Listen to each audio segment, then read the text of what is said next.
and it's called Tyler, the Loneliest Space Whale of All, by Colm Lawlor. Lawlor? So, apparently, another one of his stories was read out last year at Desert Bus. So, this is, I guess, something of a tradition. I guess because we just had we're in the novel writing NaNoWriMo whatever. So, all right, here we go. Tyler was a space whale. Space whales are not unlike ordinary whales. They have almost identical anatomy and behave in a similar manner, although they are substantially larger than even a blue whale. The main difference is that for the humble space whale, the vast emptiness of the universe serves as its ocean. That being said, it should come as no surprise that Tyler was floating through space. This was not unusual for him.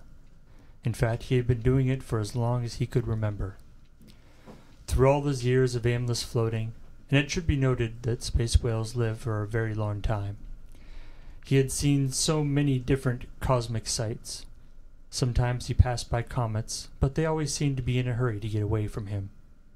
Sometimes he passed by planets and moons, but he never got close enough to enter their orbit. Although space whales usually get used to this kind of existence, as it's the only way of living they know, Tyler was starting to get lonely. Occasionally small ships would fly near him, and he would see tiny people peering out at him. He wished he could befriend them, but he never had anything in common with them, what with him being a colossal space whale and them being tiny humans. Besides, space whales can't talk.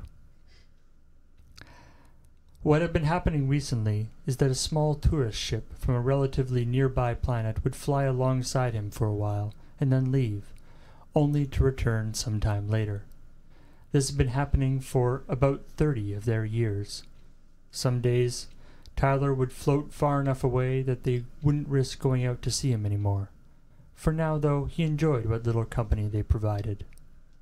The ship pulled up next to him as the tour guide herded the assembled children towards the windows. It was a school trip of some sort. "Look out there," she said. "That's Tyler, the loneliest space whale of all." The kids all pressed their faces up against the glass and gazed in wonder at the Leviathan floating before them. They had never seen anything quite like Tyler, and would probably never see anything bigger than him ever again. He was, after all, bigger than almost everything he passed, save for planets and most moons. "They say that Tyler has been floating through space for over 100 years now," continued the tour guide. This wasn't actually true. Tyler was only 83 years old. He would have blushed at the flattery had he heard it. He looked at them with an enormous eye and tried to smile. "If you listen very closely," the tour guide said, leaning towards the glass, "you can hear it singing a soft song." She was lying, of course, as sound doesn't travel through the vacuum of space. In order to fool tourists into leaving sizable tips, they had prepared a clip of a regular sea whale song to be played over the speakers. This would have upset Tyler had he heard it. The one thing he wanted more than anything was for someone to hear the songs he could sing, but he knew that wasn't likely to happen anytime soon.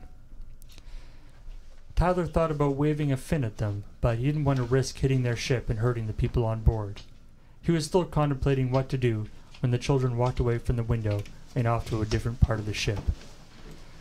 The tour guide lingered by the window for a moment, staring out at Tyler with her big sad eyes. She wished she could do more for him than just bringing tourists and school outings to see him once every weekday. She smiled and gave Tyler a short wave, and then stepped away from the window. Tyler didn't wave back, but appreciated the gesture. Shortly thereafter, the ship left, leaving him alone once again. And so Tyler floated on, hoping to one day enter an atmosphere that could carry the sound of his lonely song. Aw, poor Tyler.